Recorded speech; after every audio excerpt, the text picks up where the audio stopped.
नमस्कार, स्वागत है आपका बुलेटिन में। मैं हूं आपके साथ विशाल। खबरों का रुख करेंगे उससे पहले नजर डालते हैं इस वक्त की सुर्खियों पर। नए कृषि कानून को लेकर किसानों का आंदोलन जारी। एक दिन की भूख हड़ताल कर कानून वापस लेने की मांग। कृषि मंत्री बोले बातचीत से निकलेगा हल। कृषि कानून को लेकर बीजेपी ने कसी कमर। बीजेपी ने उत्तराखंड सरकार और संगठन के 18 नेताओं को मैदान में उतारा। उत्तराखंड पुलिस की वर्दी भी होगी स्मार्ट। दिए जाएंगे खास बेल्ट व कैमरे। 14 दिसंबर से सचिव के सामने रखा जाएगा अहम प्रस्ताव।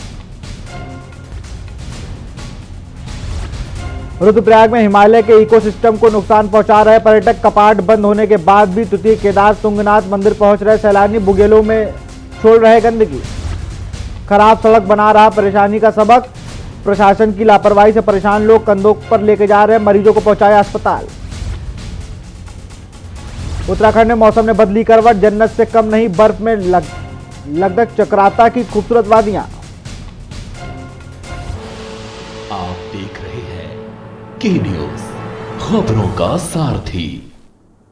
नैनीताल में कृषि कानून के विरोध में पीपुल्स मोर्चा के आह्वान पर तल्लीताल गांधी पार्क में धरना प्रदर्शन में विभिन्न संगठनों ने अपना समर्थन देते हुए केंद्र सरकार से कृषि कानून वापस लिए जाने की मांग की। पीपल्स मोर्चा सहित आशा हेल्थ वर्कर्स सहित क्षेत्र के अन्य युवा सामने आए, जहां प्रदर्शनकारियों ने केंद्र सरकार से कृषि कानून वापस लिए जाने की मांग लेकर केंद्र सरकार के खिलाफ धरना प्रदर्शन किया। इस दौरान प्रदर्शनकारियों ने कहा कि केंद्र सरकार किसानों की बात को ना मानकर किसानों के साथ अन्याय कर रही है। साथ ही उन्होंने कहा कि जिस तरह प्रदर्शनकारी किसानों के साथ व्यवहार किया जा रहा है वह मानवता को शर्मसार कर रहा है। प्रदर्शनकारी ने केंद्र सरकार के कृषि कानून को वापस ले जाने की मांग की।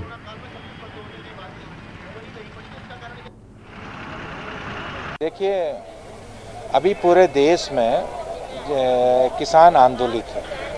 कोरोना काल में भाजपा की जो सरकार केंद्र में है उसने बिना चर्चा के, बिना लोगों की सहमति के अध्यादेश ले आई और तीनों जो किसान कानून लाई है वो किसानों के विरोध में है।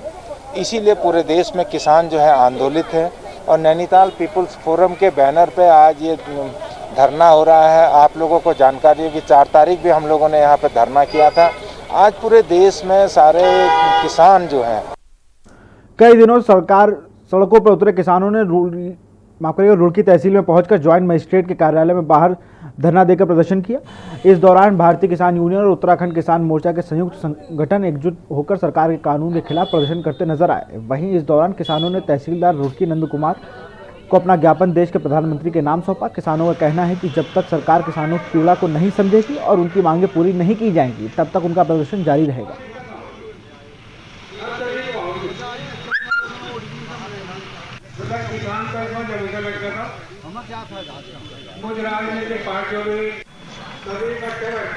मोर्चे का ये 7 लोगों का उपवास एसडीएम कार्यालय पर सुबह 8 बजे से 5 बजे तक का है। जो हमारे दिल्ली में किसान नेता डटे हुए उन्होंने सभी ने ये किया कि वो दिल्ली में सुबह 8 बजे से 5 बजे तक उपवास रखेंगे। उसी को देखते हुए हमने भी आज यहाँ पर रुड़की में भी ये किया। एक तरह की अफवाह फैलाई जा रही कि उत्तराखंड के किसान सरकार को समर्थन दे रहे, तो हम इसका विरोध करते हैं। उत्तराखंड किसान मोर्चा तब तक ये तीनों बिल वापस नहीं होगी, सड़क से नहीं हटेगा। और जो दिल्ली में हमारे साथी डटे हुए उनके साथ कंधे से कंधा मिलाकर उत्तराखंड का किसान भी खड़ा है। भाजपुर इंटर कॉलेज में ब्लॉक के अशासकीय विद्यालयों के शिक्षकों व कर्मचारियों की बैठक आयोजित की गई।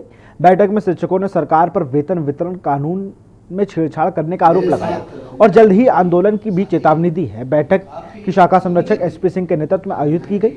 बैठक में शिक्षकों ने सरकार द्वारा वेतन वितरण कानून का छेड़छाड़ करने और अशासकीय विद्यालयों पर अनुदान समाप्त करने को लेकर जारी किए गए पत्र के विरोध में व्यक्त किया गया।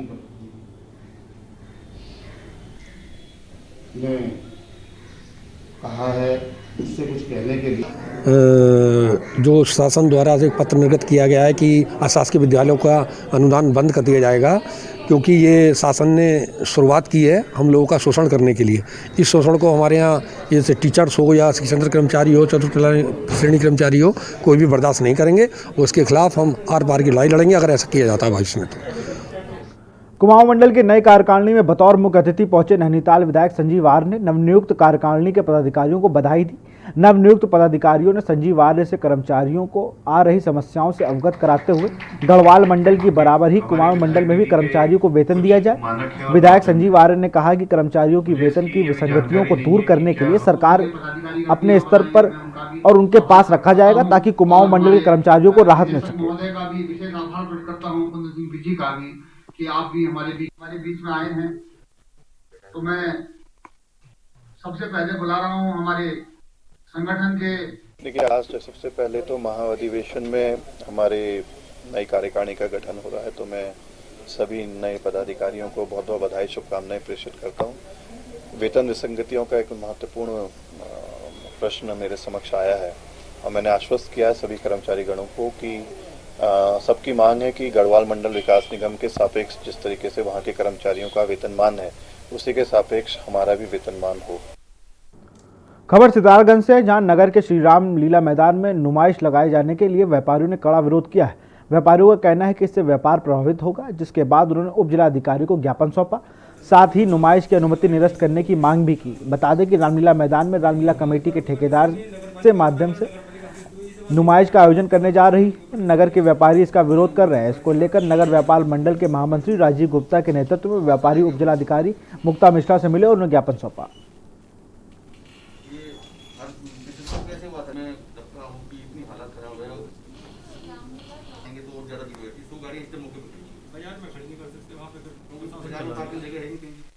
डीएम साहब के पास आए थे, जो नुमाइश लगने वाली थी उसको लेके उसका इनका विरोध था कि भाई बाजार में बड़ी दिक्कत होगी, व्यापारियों का नुकसान होगा, बाहर का आदमी आके यहाँ कमा के चला जाएगा, हम लोगों का सीजन है।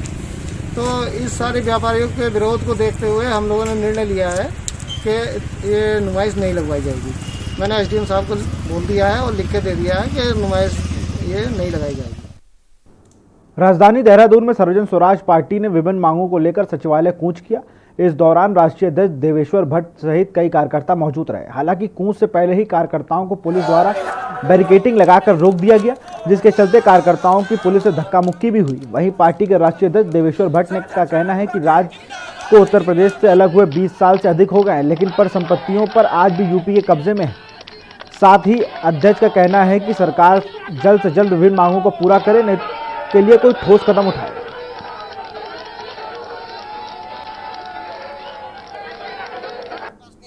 अभी हुआ नहीं है, हो जाएगा तो हम इस मुद्दे को छोड़ देंगे, लेकिन जब नहीं हुआ है, हमारे ध्यान में नहीं हुआ है और सालों से बात चल रही है।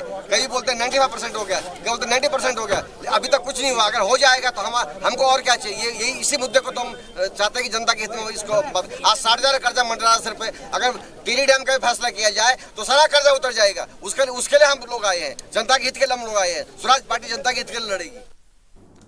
खबर रुड़की से है। त्रिवेंद्र सरकार ने भाजपा के वरिष्ठ नेता विनय रोहिलिया को राज्य मंत्री का दर्जा दिया है, जिसे लेकर एक प्रेस वार्ता का आयोजन किया गया, जहां सभी पत्रकार सहित पहुंचे पर राज्य मंत्री पद के नशे में इतना चूर हैं कि 1 घंटा देरी से आए। वहीं इसके बाद 1 बजे मंत्री जी आए और पत्रकारों से बात किए बगैर ही कार्यालय में जाकर बैठ गए, जिस कारण पत्रकारों ने प्रेस वार्ता का बहिष्कार कर दिया।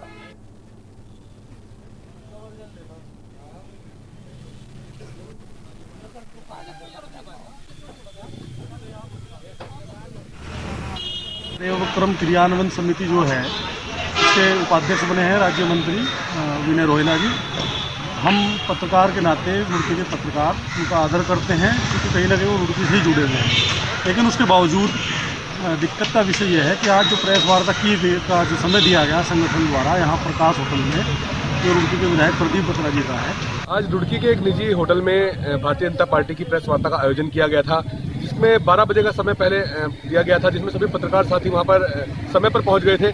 लेकिन उसके बावजूद तकरीबन 1 बजे तक भी वहां पर नीचे जो जिन्होंने प्रेस आयोजित की गई थी, कोई भी वहां पर जो जिम्मेदार लोग थे नहीं पहुंच पाए, जिसके बाद सभी पत्रकार साथियों ने उस प्रेस वार्ता का बहिष्कार कर दिया है। बहिष्कार करने के बाद सभी वहां से आ गए हैं। हालांकि यहाँ रुकते हैं छोटे से ब्रेक के लिए, जल्द हाजिर होंगे।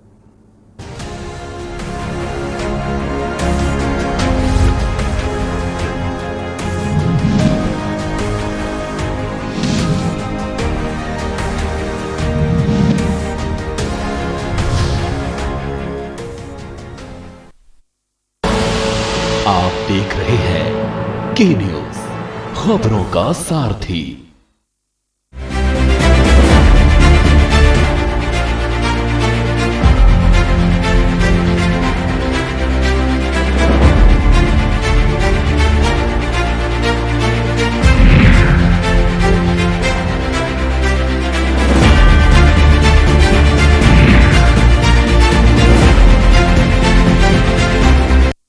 कोरोना संक्रमण को रोकने के लिए उत्तराखंड सरकार के प्रयासों में अपना योगदान दें। अगर कोरोना का कोई भी लक्षण नजर आए, जैसे खांसी, बुखार या सांस लेने में कठिनाई हो, तो डरे नहीं और न ही छुपाएं, तुरंत डॉक्टर से संपर्क करें। सही समय पर जांच जरूरी है। राज्य सरकार द्वारा कोरोना टेस्टिंग हेतु व्यापक व्यवस्थाएं की गई हैं। कोरोना से बचाव के लिए मास्क पहनना, हाथों को साफ रखना और आपस में 2 गज की दूरी बनाकर रखना जरूरी है। जब तक दवाई नहीं, तब तक ढिलाई नहीं। आप देख रहे हैं के न्यूज, खबरों का सारथी।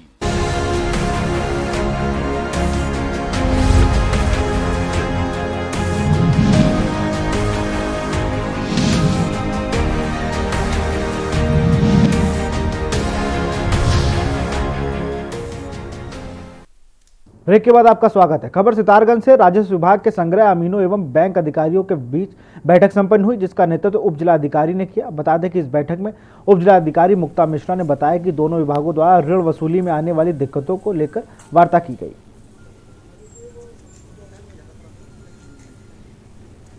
वसूली करनी होती है, उसके संबंध में हमारे राजस्व विभाग के संग्रह अमीनों और बैंकों के साथ हमने एक समन्वय बैठक की है। उसमें दोनों पक्षों के जो इश्यूज थे उन पे डिस्कशन किया गया और हमारे अमीनों को भी टारगेट दिया गया। बैंकों से भी अपेक्षा की गई है कि वो रिकवरी में जो बैंक की तरफ से सहयोग होता है वो उपलब्ध कराएं। खबर नैनीताल से है, जहां आगरा डायरीज ने प्रेस वार्ता कर शेरवुड कॉलेज के प्रधानाचार्य अमनदीप संधू को निरंकुश शासक बताया है।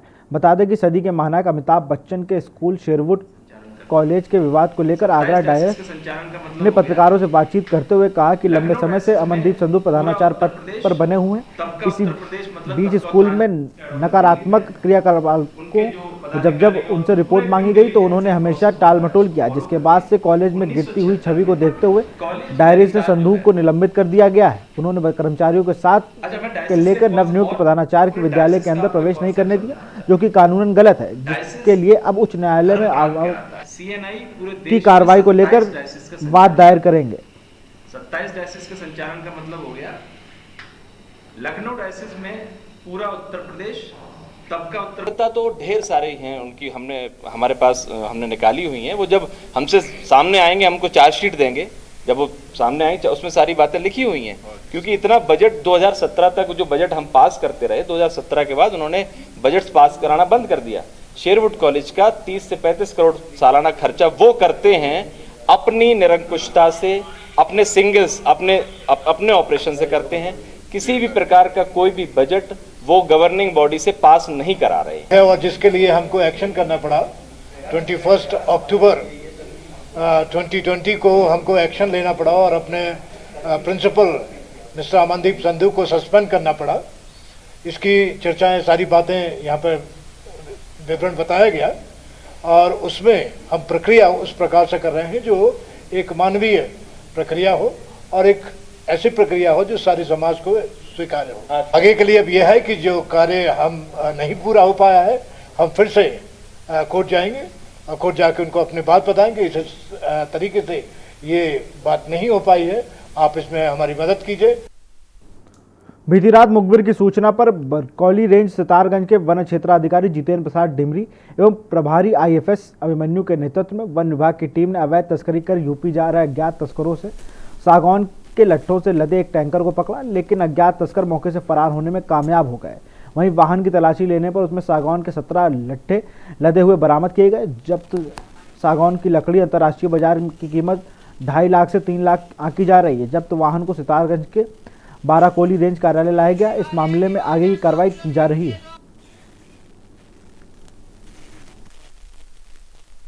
करीब 8 बजे मुखबिर के द्वारा हमें सूचना मिली थी कि अवैध तौर पे सागौन के लट्ठों की तस्करी हो रही है यूपी की तरफ। तो हमने टीम को तैयार किया, प्लानिंग की और इस प्लानिंग के तहत इस लकड़ी के तस्कर को पकड़ा। जो चालक थे और उसका खलासी थे वो चलती गाड़ी को छोड़ के भाग निकले खेत की तरफ। हमने इसे जो भी है कैंटर इसको अपने सुपुर्दगी में लिया और इस पर कार्रवाई की। भेरीनाग से है, जहां पर विश्व प्रसिद्ध पर्यटक स्थल चौकांडी के पर्यटकों को आकर्षित करने के लिए सरकार द्वारा हरा भरा रखने की कोशिश की जा रही है, लेकिन सरकार के अरमानों पर भूमाफिया और वन माफियाओं का पलीता लगा रहे हैं। चौकांडी क्षेत्र के लंबे समय से भूमाफियाओं और लकड़ी के तस्कर हरे दुर्लभ प्रजाति के पेड़, बांज उतीस सहित पर लगातार आरी चलाकर काट रहे हैं। दर्जनों पेड़ों को काटकर ठिकाने लगा दिया गया है और मौके पर पेड़ टूटे ही देखने को मिलते हैं। पेड़ों को काटे जाने के लिए सूचना मिलते ही वन विभाग के अधिकारी मौके पर पहुंचे, लेकिन अब तक आरोपी मौके से भाग गए।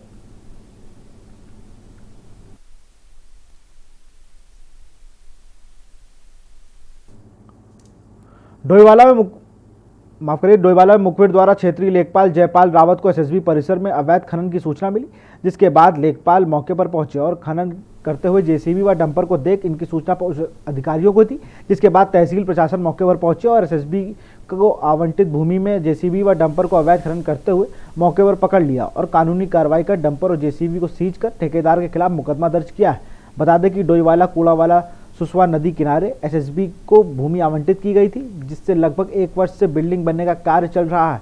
सबसे बड़ी बात यह है कि भवन निर्माण कार्य लगभग 1 वर्ष से चल रहा है, जिस पर तहसील प्रशासन द्वारा आज कार्रवाई की गई है।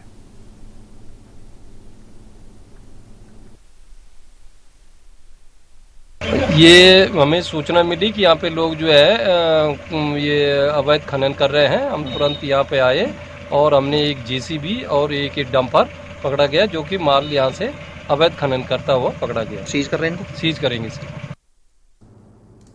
रुद्रप्रयाग भले ही तुति केदार भगवान तुंगनाथ के कपाट पिछले माह शीतकाल 6 माह के लिए बंद हो गए हो, लेकिन बावजूद इसके तुंगनाथ धाम में पर्यटकों की आवाजाही जारी है। धाम जाने वाले पर्यटकों पर किसी की रोका टोकी नहीं है। तुंगनाथ पहुंच रहे पर्यटक पैदल मार्ग और बुग्यालों में गंदगी कर रहे हैं, जिससे हिमालय के इकोसिस्टम को नुकसान भी पहुंच रहा है। बता दें कि तुंगनाथ धाम तिथि केदार होने के साथ पर्यटकों स्थल के रूप में भी जाना जाता है। शीतकालीन में तुंगनाथ में भारी बर्फबारी होती है। बर्फबारी का लुत्फ उठाने के लिए भारी संख्या में बिना किसी रोक टोक के पर्यटक तुंगनाथ पहुंच रहे हैं। पर तुंगनाथ के अलावा चंद्रशिला तक जाते हैं। पर्यटकों की आवाजाही पर किसी की रोक नहीं है।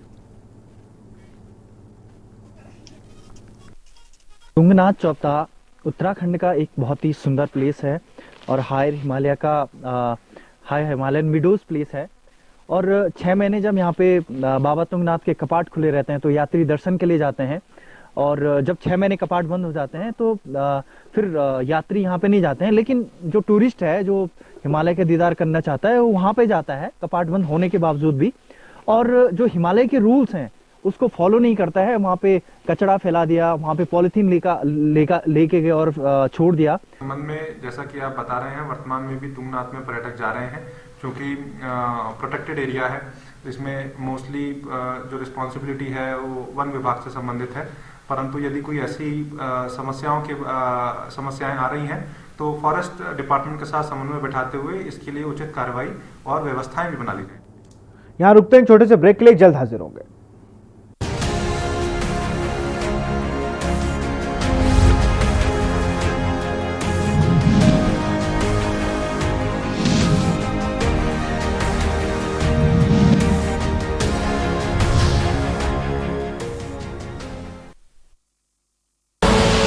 आप देख रहे हैं के न्यूज, खबरों का सारथी। कोरोना संक्रमण को रोकने के लिए उत्तराखंड सरकार के प्रयासों में अपना योगदान दें। अगर कोरोना का कोई भी लक्षण नजर आए, जैसे खांसी, बुखार या सांस लेने में कठिनाई हो, तो डरे नहीं और न ही छुपाएं। तुरंत डॉक्टर से संपर्क करें। सही समय पर जांच जरूरी है। राज्य सरकार द्वारा कोरोना टेस्टिंग हेतु व्यापक व्यवस्थाएं की गई हैं। कोरोना से बचाव के लिए मास्क पहनना, हाथों को साफ रखना और आपस में 2 गज की दूरी बनाकर रखना जरूरी है। जब तक दवाई नहीं, तब तक ढिलाई नहीं। लम्हे छोटे से ये जिंदगी से भरे, इन्हें हाथों में भर ले और जी ले जरा। मुसाफिरा तू है चला, मुसाफिरा रे। छोटे छोटे लम्हों का अनोखा सफर, कमला पसंद, अनोखा स्वाद। आप देख रहे हैं के न्यूज, खबरों का सारथी।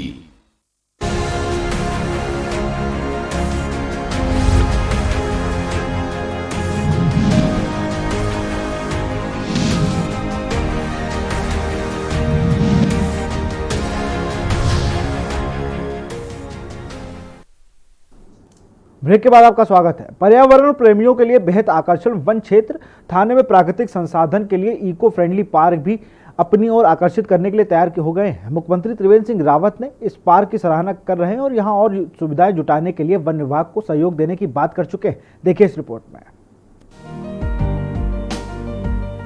डोईवाला विधानसभा को लगातार एक के बाद एक नई सौगात मिलने का सिलसिला जारी है। मुख्यमंत्री त्रिवेंद्र सिंह रावत की विधानसभा डोईवाला को पहाड़ी क्षेत्र थानों में मुख्यमंत्री की पहल पर वन क्षेत्र थानों रेंज ने इको पार्क का निर्माण कराया है। इस पार्क को इको फ्रेंडली बनाकर यहाँ पर तमाम तरीके की सुविधाएं जुटाई जा रही हैं। पार्क में बच्चों के मनोरंजन के लिए यहाँ पार्क में झूले लगाए गए हैं, तो वहीं लोगों के घूमने और समय बिताने के लिए स्वच्छ वातावरण के लिए पार्क में पेड़ पौधे लगाकर पार्क को और आकर्षित बनाया जा रहा है। थानों वन क्षेत्र में रायपुर भोगपुर रोड पर स्थित इको फ्रेंडली पार्क का उद्घाटन मुख्यमंत्री त्रिवेंद्र सिंह रावत ने किया था और यहां पर तमाम तरह की सुविधाओं को जुटाने के साथ ही एक पानी का तालाब भी बनाने का काम होना है। थानों का इको पार्क पर्यटकों के आकर्षण का केंद्र बना हुआ है। जो भी इस मार्ग से गुजरता है वो इस पार्क के दीदार जरूर करता है। दिल्ली के कुछ लोग पार्क में मस्ती करते मिले और हमसे बात करते हुए दिल्ली के पर्यटक लक्ष्य आहूजा ने बताया कि यहाँ का वातावरण बेहद खूबसूरत है। पहाड़ियाँ हैं, पानी है और पार्क में मनोरंजन के साधन हैं, जिसे देखकर हम यहाँ पर रुके।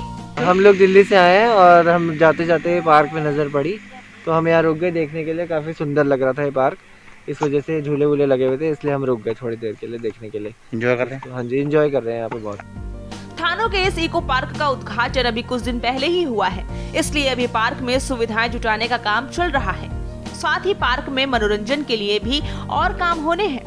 थानों वन क्षेत्र में इको फ्रेंडली पार्क बनाने की सोच क्षेत्र के वन क्षेत्राधिकारी नथीलाल डेभार की है, जिसे वन मुख्यमंत्री ने भी सराहा है। रेंजर डोभाल ने बताया कि अभी पार्क में बहुत सी नई चीजों को जोड़ने पर काम चल रहा है। जब यह बनकर तैयार हो जाएगा तो लोग बड़ी संख्या में इस पार्क की ओर आकर्षित होंगे। रेंज के अंतर्गत इको पार्क का निर्माण किया जा रहा है। अभी इसमें काम चल ही रहा है, लेकिन फिर भी यहाँ पे दूर दूर से पर्यटक आ रहे हैं। स्थानीय लोग काफी संख्या में यहाँ पे आ रहे हैं। लोगों को काफी अच्छा महसूस भी हो रहा है। यहाँ पे मेन है कि एक तो हवाई अड्डा नजदीक है, तो यहाँ पे बाहर के पर्यटक भी काफी आते हैं, तो स्थानीय लोगों को भी काफी बेनिफिट मिलेगा। यहाँ पे तो अभी झूले लगाए गए हैं। अभी यहाँ पे वाटर हार्वेस्टिंग भी किया जाएगा, कुछ तालाब बनाए जाएंगे और कुछ फुलवारी अन्य मतलब गेट्स अन्य काफी निर्माण कार्य होंगे। डोईवाला विधानसभा को लगातार विकास योजनाओं से जोड़कर यहां सीएम की वीवीआईपी विधानसभा को आदर्श विधानसभा बनाने का काम किया जा रहा है, तो वहीं सीएम की विकास की सोच को अधिकारी मूर्त रूप देने में लगे हुए हैं। थानों का इको फ्रेंडली पार्क लोगों को अपनी ओर आकर्षित करेगा, तो इससे यहाँ पर्यटन को बढ़ावा मिलेगा, तो वहीं राजस्व भी मिलने से राज्य की आय भी बढ़ेगी और रोजगार के साधन भी क्षेत्र के लोगों को मिलेगा। के न्यूज इंडिया के लिए डोईवाला से राजकुमार अग्रवाल की रिपोर्ट।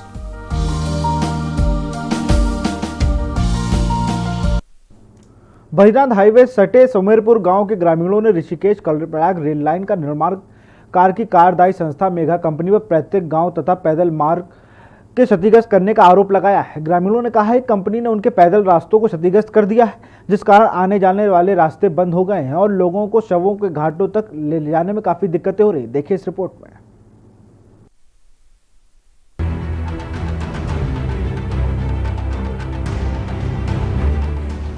ऋषिकेश बद्रीनाथ राष्ट्रीय राजमार्ग पर जिला मुख्यालय रुद्रप्रयाग से लगभग 5 किलोमीटर दूर सुमेरपुर में रेल लाइन निर्माण कार्य से ग्रामीणों को भारी परेशानियों का सामना करना पड़ रहा है।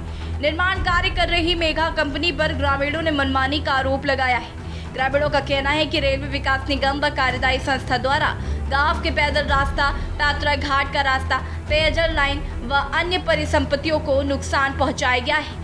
कई बार अवगत कराने पर भी मरम्मत नहीं की जा रही है। साथ ही निर्माण कार्य से धूल उड़ रही है, जिससे लोगों को स्वास्थ्य संबंधित परेशानियां हो रही हैं। उन्होंने कहा कि निर्माण कार्य से डुंगरी, भुनका, धांधड़, पोखरी, रतूड़ा डांग, चोपड़ी, खेत और सुमेरपुर गांव को जाने वाले रास्ते क्षतिग्रस्त हो चुके हैं। लोगों के पानी के स्रोत तोड़ दिए गए हैं। सुमेरपुर में धूल ही धूल उड़ रही है। लोगों के आवासीय भवनों के पीछे मलबे के ढेर लगाए जा रहे हैं, जिस कारण धूल सीधे घरों के भीतर जा रही है। हॉट मिक्स प्लांट लगाकर रात दिन धुआं छोड़ा जा रहा है। उन्होंने परियोजना के गांव के युवाओं को रोजगार देने की मांग भी की है। ग्रामीणों ने कहा कि स्थानीय लोगों को रोजगार देने के बजाय बाहरी शहरों से लोगों को लगाया जा रहा है, जिससे कि स्थानीय युवा परेशान हैं। कहा कि रेल परियोजना कार्य से जनता काफी परेशान है। साथ ही आक्रोश जताते हुए कहा कि शीघ्र ही निर्माणदायी कंपनी ने अपनी कार्यप्रणाली में सुधार नहीं किया तो क्षेत्रीय जनता आंदोलन के लिए मजबूर हो जाएगी। एक तो इन्होंने रास्तों का जो हमारे, क्योंकि गांव ऊपर है, खेती यहाँ नीचे तक है और अभी भी थोड़ा बहुत बची हुई है, तो वहाँ तक जाने के संपर्क मार्गों को बहुत अव्यवस्थित कर दिया है। और इससे भी मुख्य समस्या है, इन्होंने हमारा पानी और वायु प्रदूषण बहुत कर दिया है। पानी तो इतना ज़्यादा इन्होंने डिस्टर्ब कर दिया है कि हम जो है पानी के बगैर बहुत परेशान हैं। मवेशियों को पिलाना होगा और अपना जो है अपने दैनिक यूज़ के लिए जो पानी की आवश्यकता जो होती है हमें, तो मुख्य तीन बड़ी भारी समस्याएं इन्होंने पैदा कर दी हैं। एक जो है वायु प्रदूषण, बहुत ज़्यादा धूल है, दूसरा पानी बराबर टूट रहा है। वहीं जिलाधिकारी मनोज गोयल ने बताया कि जिन लोगों को रेलवे का मुआवजा नहीं मिला उन्हें 1 माह के भीतर मुआवजा दे दिया जाएगा। इसके साथ ही पैदल मार्गों को दुरुस्त करवाया जाएगा और हॉट मिक्स प्लांट की जांच की जाएगी। विभाग से संबंधित जो लैंड एक्विजिशन हुआ है उसका काफ़ी सारा मुआवजा बढ़ चुका है। कुछ मामलों में जो विवादित हैं या कुछ मामलों में जो जिनको प्रतिकर भुगतान होना है, वो यदि डॉक्यूमेंट्स वगैरह अपने जमा नहीं कर पा रहे हैं या वो बाहर हैं, ऐसे कुछ प्रकरण पेंडिंग हैं जिन पे भी त्वरित कार्रवाई के निर्देश दे दिए गए हैं और हमारी टीम उसमें लगातार प्रयास कर रही है कि जल्दी से जल्दी इन सब का समाधान हो जाए। संभवतः अगले 1 महीने के अंतर्गत इन सारे मुआवजों को वितरण की कार्रवाई पूर्ण हो जाएगी। सर, जो मिक्स प्लांट लगा हुआ है उसके लिए क्या कुछ किया जाएगा? शहर के क्षेत्र के बीच में मिक्स प्लांट, यदि इस प्रकार की कोई शिकायतें हमको प्राप्त होती हैं तो इसमें जांच करवाकर कार्रवाई कर ली जाएगी। रुद्रप्रयाग से के न्यूज के लिए रोहित डिमरी की रिपोर्ट। फिलहाल इस बुलेटिन में इतना ही। देखते रहिए के न्यूज इंडिया। नमस्कार।